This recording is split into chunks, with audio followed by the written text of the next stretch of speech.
આપણે ઇંગ્લિશનું પેપર કેવી રીતે લખવાનું કે સર કઈ જગ્યાએ સવાલ લખવાના છે કે એમાં સવાલ લખવાના નથી, કેવી રીતે લખવું, ઈમેલ કેટલા પેજનો લખવો, કેવી રીતે પેપર લખશો બહુ સારી રીતે તમને ગ્રેટ માર્ક્સ તમને મળશે વિદ્યાર્થી મિત્રો.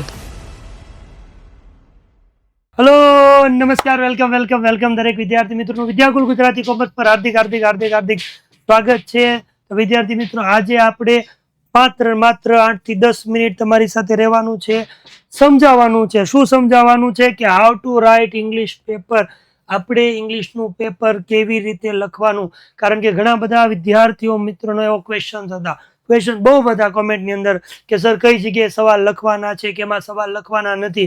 અમને આ બાજુથી એવું કહે છે ક્વેશ્ચન લખવાના, અહીંથી એવું કોઈ કહે છે ક્વેશ્ચન લખવાના નથી. કયા ક્વેશ્ચનની અંદર સવાલ લખવાની જરૂર છે, ક્યાં નથી જરૂર છે, કેવી રીતે લખવું, ઈમેલ કેટલા પેજનો લખવો, ક્વેશ્ચનની અંદર તમે કઈ જગ્યાએ ટોપિક છે એની અંદર તમારે કઈ જગ્યાએ હાઇલાઇટ કરવું, નિબંધ કેટલો લખવો, ઈમેલનો પેજ કેટલો લખવો, એપ્લિકેશન કેટલી લખવી, બધા પ્રકારના પ્રશ્નોનો જવાબ એકમાત્ર આજના વિડીયોમાં વિદ્યાર્થી મિત્રો આજના દાદા તરફથી તમને મળી જશે.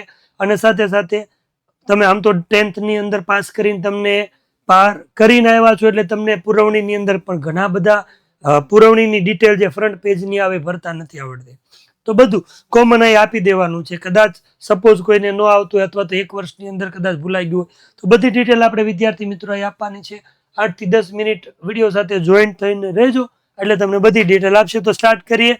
બીજું કહી દઉં કે આવડું આ કોને લાગુ પડે છે ભાઈ, તો કોમર્સના વિદ્યાર્થી હોય એને પણ લાગુ પડે છે અને આર્ટ્સના વિદ્યાર્થી હોય એ 12thની બોર્ડની એક્ઝામ આપતા હોય, જે કોમર્સમાં હોય આર્ટ્સ હોય એને આ પેપરની પેટર્ન છે લાગુ પડે છે. ચાલો વધારે સમય ન લેતા સ્ટાર્ટ કરી દઈએ. તો સૌથી પહેલા જો આ તમને પેજ આપેલું છે, આ તમને પુરવણી આપેલી છે.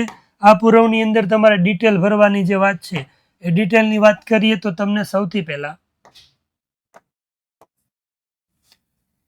અહીંયા તમને કેન્દ્ર નંબર આપેલો છે. શું આપેલું છે? કેન્દ્ર નંબર. તો કેન્દ્ર નંબર છે તમારે ગોતવા જવાની જરૂર નથી, એ તમારી હોલ ટિકિટની અંદર તમારા હોલ ટિકિટની અંદર લખેલું જ હોય. કોઈ વસ્તુ ઘરની લખવાની નથી, બધી હશે. બીજો એ પરીક્ષાર્થીની સહી, એટલે તમારે શું કરવાની છે? અહીંયા તમારી સહી કરવાની છે. બેઠક નંબર લખવાનો છે. અહીંયા બેઠક નંબર તો જોજો, બેઠક નંબરમાં 8 આંકડા હશે, તમારો સીટ નંબર 6 આંકડાનો હશે ને આગળ તમને આપ્યું છે. ફોર એક્ઝામ્પલ તમારો સીટ નંબર આમ હશે 24, 28 સપોઝ છે, તો તમારે યાદ રાખવાનું કે 6 આંકડા હશે અને એક જી હશે 7 હશે અને અહીંયા બોક્સ 8 હશે. તો તમારે એવી રીતે લખવાનું. અહીંયા તમારે જી લખવાનો છે, બીજામાં ડેશ લખવાનું છે, ત્રીજામાં પછી 2, પછી 4, પછી 2, પછી 8, પછી 3 અને પછી 2.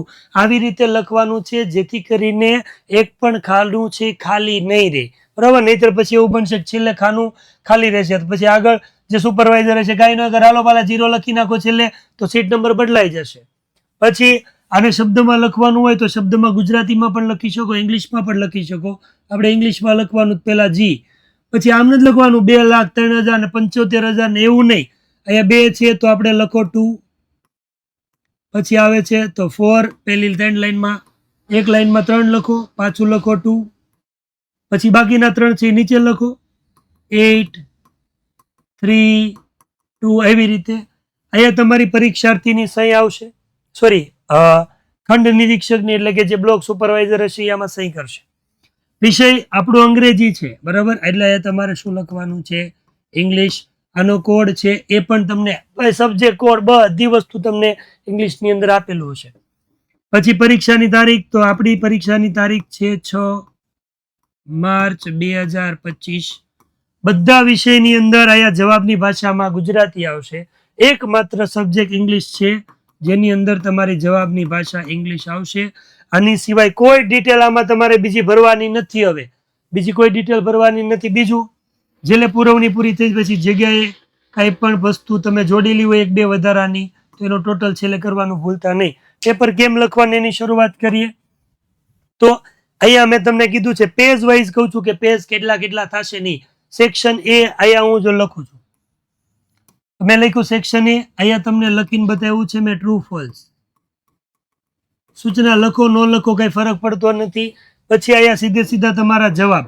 હવે ઘણા લોકો એમ કે સર આમાં ક્વેશ્ચન લખવાના જ, પેપરની પેટર્ન અને બોર્ડની સ્ટાઇલ એવું કહે છે કે આની અંદર તમારે સવાલ લખવાના, પણ સવાલ ન લખ્યા હોય, માર્ક્સ જવાબના હોય, સવાલના ન હોય, માર્ક્સ જવાબના હોય. તમે સીધા અહીંયા 1 2 3 4 નંબરમાં એવી રીતે લખો છો કે આ જવાબ ટ્રુ છે, આ જવાબ ફોલ્સ છે, આ જવાબ ફોલ્સ છે, આ જવાબ ટ્રુ છે, તો તમને માર્ક્સ આપવા પડે, કોઈ ફરક નથી. બરાબર. બીજું એક વસ્તુ કહી દઉં છું, આ પુરવણીનો હાસ્યો છે. સાંભળજો, આ પુરવણીનો હાસ્યો છે. એ હાસ્યામાં મેં એક પણ ક્રમ આપ્યો નથી, નંબર આપ્યો નથી. મેં એની બાજુમાં પેન્સિલથી આવી રીતે એક લીટી આ બાજુ અને એક લીટી છે આ બાજુ દોરી દીધી છે. એની અંદર લખવાનો ક્રમ પણ એની અંદર લખવાનો છે, અહીંયા એના હાસ્યામાં કોઈ વસ્તુ લખવાની નથી. ચેક કરવા વાળાને માર્ક્સ લખવા માટે એને આપી દેવાનું, ભાઈ તું તારી રીતે માર્ક્સ લખ. સેમ ટુ સેમ એવી રીતે મેં જો નિયરેસ્ટ મિનિંગ લખ્યું, ખાલી શોર્ટમાં સૂચના, ન લખો તો એ વાંધો નથી. નંબર આપ્યા 5 6 7, કઈ રીતે લખવાના? તો નિયરેસ્ટ મિનિંગમાં જે સવાલનો વર્ડ આપ્યો હોય એ લખવાનો. દાખલા તરીકે આપ્યું હોય નોવેલ, તો જવાબમાં તમને 3 4 ઓપ્શન આપ્યા, એમાંથી જવાબ આવે છે સમજી લો બુક, તો તમારે સીધું લખી નાખવાનું બુક. રેડી? એટલે તમારે સીધો સવાલ ને સીધો જવાબ આવી ગયો, એમ સમજો. આઈડેન્ટિફિકેશનમાં કાંઈ સવાલ લખવાની જરૂર નથી.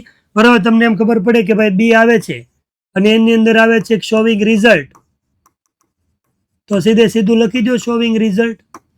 તમને એમ લાગે છે કે આમાં આવે છે મેકિંગ સપોઝિશન અને જવાબ સી આવે છે, તો લખી દો મેકિંગ સપોઝિશન. આમાં તમને એમ લાગે કે જવાબ, આમાં તો જો કે આઈડેન્ટિફિકેશનમાં તો એબીસીડી આવવાનો નથી ને ભાઈ, સીધો તમારે જવાબ લખી દેવાનો, showing result, making supposition, describe, comparison, કે જે કાંઈ આવતું હોય. એક પેજમાં માત્ર 3 જ પ્રશ્ન લખવાના છે, 10 સવાલ જ લખવાના છે. સેક્શન એ 2 પેજનો થવો જોઈએ. બીજા ઉપર કમ્પલસરી તમારે આવી રીતે અલગ છૂટું લખવાનું. પુરવણી કાંઈ ઘરેથી લખીને જતા નથી આપણે, તમે ઘરેથી લઈને જાઓ તો ખર્ચો હોય, શાંતિથી મસ્ત વ્યવસ્થિત 2 પેજમાં લખવાનું. આ જો મેં લખ્યું રિસ્પોન્સ, સૂચનામાં બીજું કાંઈ જ નહીં, રિસ્પોન્સ લખ્યું, નંબર આપી દો 11 12 13 14, નંબર આપી દીધા. જવાબ આવે છે સમજી લો બી આવે છે મેકિંગ સપોઝિશન, તો મેં લખ્યું. બસ. આની અંદર પાછું ફરીથી બી આવે છે ને એમાં આવે હેબિચ્યુઅલ પાસ્ટ, તો મેં લખ્યું હેબિચ્યુઅલ પાસ્ટ. બરાબર. આની અંદર ડી જવાબ આવે છે અને એની અંદર ઓફરિંગ એડવાઇસ, તો લખી દીધું ઓફરિંગ એડવાઇસ. બરાબર. આની અંદર એ આવે છે ને એમ કીધું હોય કમ્પેરિઝન, તો લખી દો કમ્પેરિઝન. ખાલી એબીસીડી લખશો તો માર્ક્સ નહીં આપે, ખાલી એબીસીડી ના માર્ક્સ નહીં મળે. સવાલ લખવાના નથી. Same to same WH question, એમાં પણ મેં લખ્યું ફ્રેમિંગ ધ ક્વેશ્ચન. નો ખબર પડે તેટલું લખી નાખો, WH ક્વેશ્ચન MCQ એટલું લખી નાખો, ચાલે. નંબર આપી દો 15 નંબર, 16 નંબર, 17 નંબર, 18 નંબર. આમાં સેમ ટુ સેમ એબીસીડી આપેલું જ હશે, લખી નાખો. એ આમાં આવે છે સમજી લો બી, તો બી. બીજામાં બી આવે છે તો બી. ત્રીજામાં ડી આવે છે ડી. પણ ખાલી એબીસીડી લખો તો માર્ક ન મળે. સમજી લો પહેલામાં વાય વાળો જવાબ આવે છે તો એ લખો, બીજામાં વેર વાળો જવાબ આવે છે તો આખો લખવો પડે, ત્રીજામાં વુ વાળો આવે તો આખું લખવું પડે, ચોથામાં હાઉ મેની આવે અને સવાલ આવે તો એ સવાલ તમારે આખો એટલે કે લખવા. ખાલી એબીસીડી લખવાથી માર્ક્સ મળશે નહીં. કમ્પલસરી એક વસ્તુ યાદ રાખવાની છે, સેક્શન એ તમારો કેટલા પેજનો થયો? 2 પેજ તમારે ગણતું જવાનું છે, યાદ રાખજો. પછી આગળ વધી સેક્શન બી, તો સેક્શન બી ની અંદર પહેલો ક્વેશ્ચન પેરેગ્રાફ ઉપરથી ક્વેશ્ચન આન્સર આવે, પેરેગ્રાફ ઉપરથી ક્વેશ્ચન આન્સર. બસ શોર્ટમાં મેં એટલું લખ્યું. પછી એની અંદર 12 સવાલ આવે. કેટલા? 12. 6 પેરેગ્રાફ આવે અને 12 સવાલ આવે. એક જ પેજમાં નથી લખવાનું, આગળ પાછળ 2 પેજ યુઝ કરવાના. તો તમારા સવાલ નંબર કેટલાથી શરૂ થાય? તો લખો 19 20 21 22 23 અને 24, છૂટું લખો. આવું પાછળનું પેજ આવે એટલે બીજું એક પેજ થશે. તો 24 છે તો પછી અહીંથી થશે 25 26 27 28 29 અને 30. 2 પેજ તમારા પેરેગ્રાફ ઉપરથી ક્વેશ્ચન આન્સરના થયા છે. બરાબર. સેક્શન બી માં કેટલા પેજ થાય કહી દો, હજી 2 થયા. પછી શું આવે? શોર્ટ નોટ અને ફિલ ઇન ધ બ્લેન્ક. આગળ વધો. નાના અક્ષર થાય તો તમારે શોર્ટ નોટ 1 પેજમાં પૂરી થઈ જ જશે ને એટલી જ હોય, વધારે લખવાની ન હોય. કદાચ 1 પેજ વધી જાય તો વાંધો નથી, પણ મેં જો અહીંયા શોર્ટ નોટનું નામ લખ્યું, અહીંયા નંબર આપ્યો સીધો હાસ્યામાં 33, ધ ડ્રાઈવર એન્ડ્સ. હવે આ નામ આપ્યું પછી શોર્ટ નોટ મળો લખવા. છેલ્લે 3-4 લાઈન બાકી રહે ત્યાં સુધીમાં લગભગ આપણી શોર્ટ નોટ પૂરી થઈ જાય. પછી અહીંયા કમ્પલસરી, અહીંયા સીધે સીધા ઓપ્શનમાં જવાબ હશે, એ ઓપ્શનના જવાબ લખશો તો નહીં ચાલે. અહીંયા સવાલનો પેરેગ્રાફ આખો ફરજિયાત લખવાનો છે, ફરજિયાત તમારે લખવાનો. આખો પેરેગ્રાફ આવી રીતે જો આમાં આપ્યું છે એ પ્રમાણે લખો. અને પેરેગ્રાફ લખ્યા પછી તમને એમ લાગે કે કઈ કઈ જગ્યાએ ઓપ્શનમાં ખાલી જગ્યા આપેલી છે, તો આ પહેલી ખાલી જગ્યા હાઇલાઇટ કરો, બીજી ખાલી જગ્યા હાઇલાઇટ કરી દો, ત્રીજી ખાલી જગ્યા હાઇલાઇટ કરી દો અને નંબર આપી દો. આના 31 નંબર છે, બરાબર. અહીંયા 32 નંબર આવ્યો, અહીંયા 33 નંબર આવ્યો અને અહીંયા 34 નંબર આવ્યો. એટલે એક પેજ આ અને બે પેજ ઓલા, એટલે સેક્શન બી ની અંદર કેટલા પેજ થશે જોજો, બે ઓલા અને એક, એટલે ટોટલ આ જે પેજ છે સેક્શન બી એના 3 પેજ થશે. પછી આવી સેક્શન સી. સેક્શન સી ની વાત કરો તો સેક્શન સી ની અંદર સૌથી પહેલા તમને ક્વેશ્ચન આન્સર આવે. કેના ક્વેશ્ચન આન્સર આવે? લેફ્ટ વિંગના. તો મેં અહીં લખ્યું ખાલી જો ક્વેશ્ચન આન્સર બ્રેકેટમાં લખી દીધું લેફ્ટ વિંગ. ન લખો તો વાંધો નથી, કોઈ ક્વેશ્ચન નહીં, સીધા ધડબડાટી જવાબ લખવા માંડો. 35 નંબર, હાસ્યો ભૂલાય નહીં, એના હાસ્યામાં કઈ લખવાનું નથી, આપણે બનાવવાનો છે 36, 37 અને 38 અને 39. નીચે 5-7 લીટી વધે તોય વાંધો નહીં, નીચે નથી જ લખવાનું, નવું પેજ જ ઉપયોગ કરવાનો છે. તો અહીંયા તમે ક્વેશ્ચન સેક્શન સી ની અંદર તમે એક પેજ અહીંયા લખી નાખ્યું ન્યૂઝ ક્લિપિંગમાં, સોરી પેરેગ્રાફ ઉપરથી ક્વેશ્ચન આન્સર માટે. બીજું પેજ આપણે શેના માટે આપશું? બે અલગ સાથે. એકમાં લખશું સમરી, બરાબર, જેનો ક્વેશ્ચન નંબર 40 છે. સમરી લખી નાખી, પછી ટાઇટલ નીચે જ લખવાનું છે. ટાઇટલ કરીને 1, 2 જે ટાઇટલ આપવા હોય તમારે 2 લખી દેવું. અને એની નીચે પછી તમારે ન્યૂઝ ક્લિપિંગના 5 પ્રશ્નો, 5 સમય તો 5, 4 સમય તો 4, 3 સમય તો 3, બાકી બાજુમાં લઈ જશું, બરાબર. એટલે એક સમરી અને બીજો એક પ્રશ્ન ન્યૂઝ ક્લિપિંગ માટે, બરાબર. ન્યૂઝ ક્લિપિંગ ની અંદર જે પ્રશ્નો આપેલા છે એ મેં અહીંયા સમાડી દીધા. તમારે નો સમય તો એક સવાલ તમારે આગળ લઈ જવાનો કોઈ વાંધો નથી, કેમ કે હજી સેક્શન ચાલુ રહેશે. તો એક પેજ આનું થયું, બરાબર, સમરી માટે અને ન્યૂઝ ક્લિપિંગ માટે. અને પછીનો પ્રશ્ન એની પછી આવે તો અહીંયા તમને સ્ટાન્જા બેસ્ડ ક્વેશ્ચન આન્સર આપ્યા છે. તો સ્ટાન્જા બેસ્ડ ક્વેશ્ચન આન્સર તમારે લખવાના છે. 46 થી શરૂ થાય, ઓલા 2 સવાલ 1 સવાલ બાકી ના રહે તો એ લખી શકો. તો 47 number, 48 number, 49 number, 50 number, 51 number અને 52 નંબર. 52 આવે નહીં, બરાબર. 6 પ્રશ્નો આવશે, 46, 48, 49, 50 ને 51 થઈ ગયા 6. ઓલા વધારાના 2 હોય તો એ પણ લખી શકો. એક પેજ આનું વધારે થયું એટલે સેક્શન સી ની અંદર એક પેજ બીજું થયું, એટલે ટોટલ 3 પેજ થાય.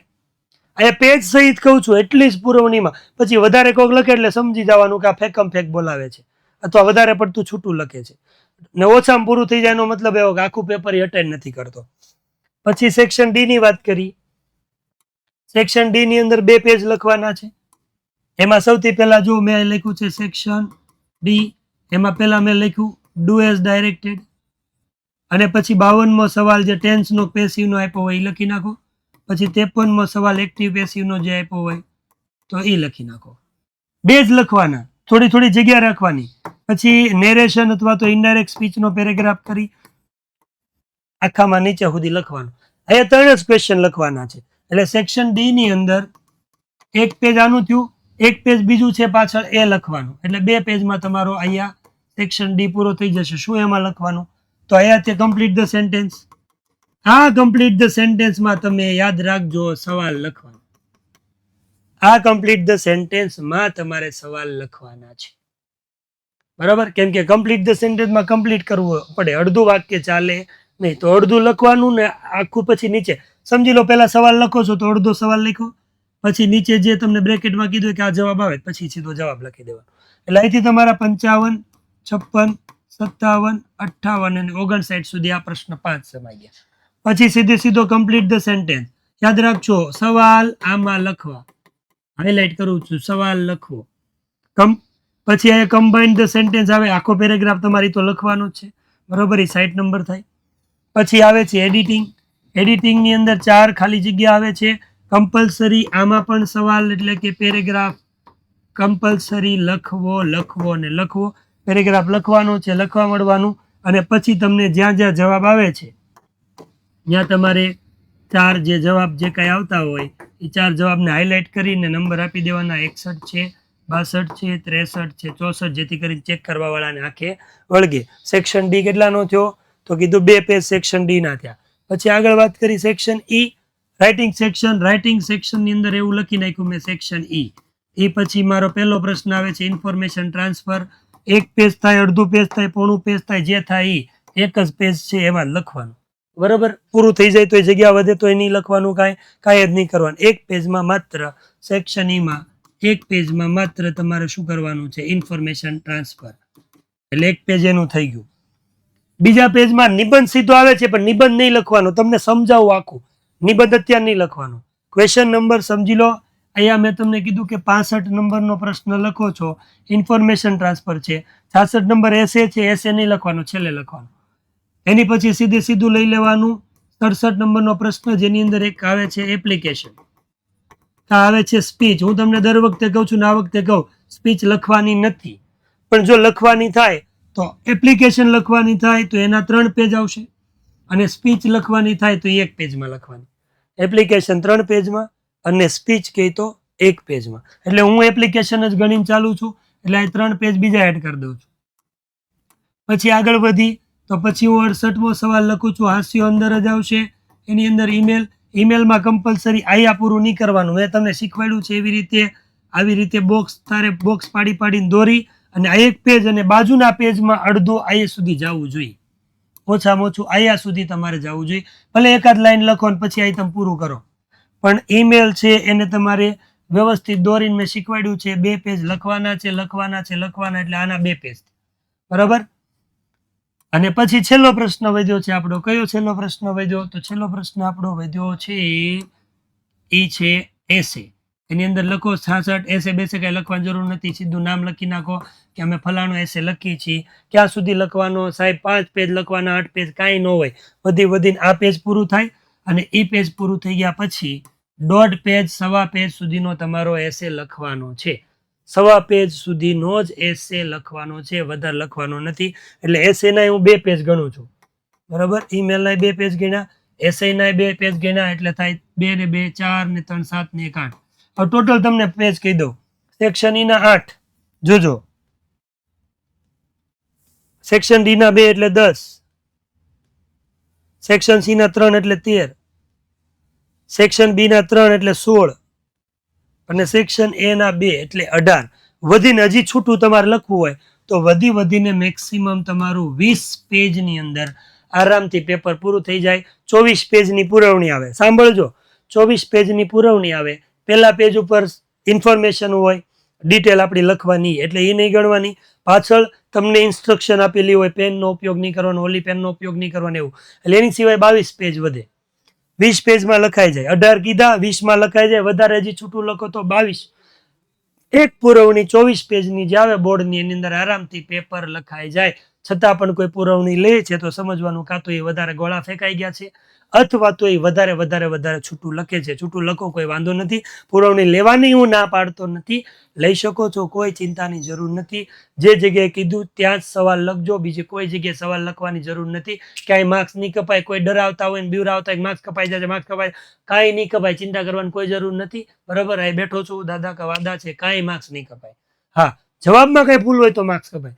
સવાલ ન લખો તો કઈ માર્ક્સ કાપતા નથી. બીજું સમજી લો, કંઈક લખો છો અને ખોટું લખાઈ ગયું તો છેકવા માટે આમ નહીં કરી દેવાનું. સીધો આમ 1 લીટો મારી દેવાનો અને સીધું ત્યાં જવાબ લખી દેવાનો. વ્હાઇટનરનો યુઝ કરવાનો નથી. બીજું, ઘણી વાર એમ પૂછે સર બ્લેક પેનનો યુઝ થાય? નો, બ્લેક પેનનો યુઝ કરવાનો જ નથી. હાઇલાઇટ કરવો હોય પેન્સિલનો ઉપયોગ કરો. બીજું કાંઈ જ તમારે યુઝ, એક પણ પ્રકારની પેનનો યુઝ કરવાનો નથી વિદ્યાર્થી મિત્રો. તો આવી રીતે આપણે આખું પેપર લખવાનું છે. બરાબર. એક્સપિરિયન્સ છે એ તમારી સાથે શેર કરો. આવી રીતે પેપર લખશો, બહુ સારી રીતે તમને ગ્રેટ માર્ક્સ તમને મળશે વિદ્યાર્થી મિત્રો. તમને જો મજા આવી હોય, પેપર કઈ રીતે લખાય સમજાયું, મજા આવી હોય તો હા મોજ, હા દાદા કી મોજ એવું લખી અને કોમેન્ટ કરી શકો છો. ફરી પાછા નવા ટોપિક સાથે કંઈક મળશું. ત્યાં સુધી વિદ્યાકુલ ગુજરાતી કોમર્સ સાથે જોડાયેલ રહેજો. વિડીયો જો કદાચ ગમે, ઇન્ફોર્મેશન ગમે તો જ કહું છું.